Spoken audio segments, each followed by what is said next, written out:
crafty friends! Today we're getting a closer look at some delightful die sets inspired by the beloved world of Winnie the Pooh. Let's explore each set and see what adorable creations we can make. Starting from left to right, the first set features Winnie the Pooh and Piglet as the stars. It also includes some charming extras like small honey pots, dripping honey, and a giant balloon. Perfect for capturing those classic 100-acre wood adventures. Next up, we have the set that brings Eeyore and Tigger to life.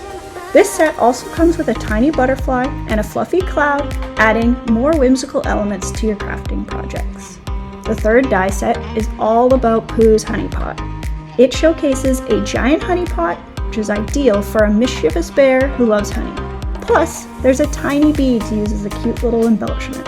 Last but not least, we have the silly old bear, better press sentiments plate, and cutting dies. There are a few more items in this collection that I don't have on hand, but I highly recommend checking out the entire set if you're a fan of Winnie the Pooh as much as I am. I'll have links in the description below if you'd like to shop the collection. Stay tuned for upcoming videos where I'll be sharing 4 card creations using these sets. Don't forget to like and subscribe to catch all the crafty fun.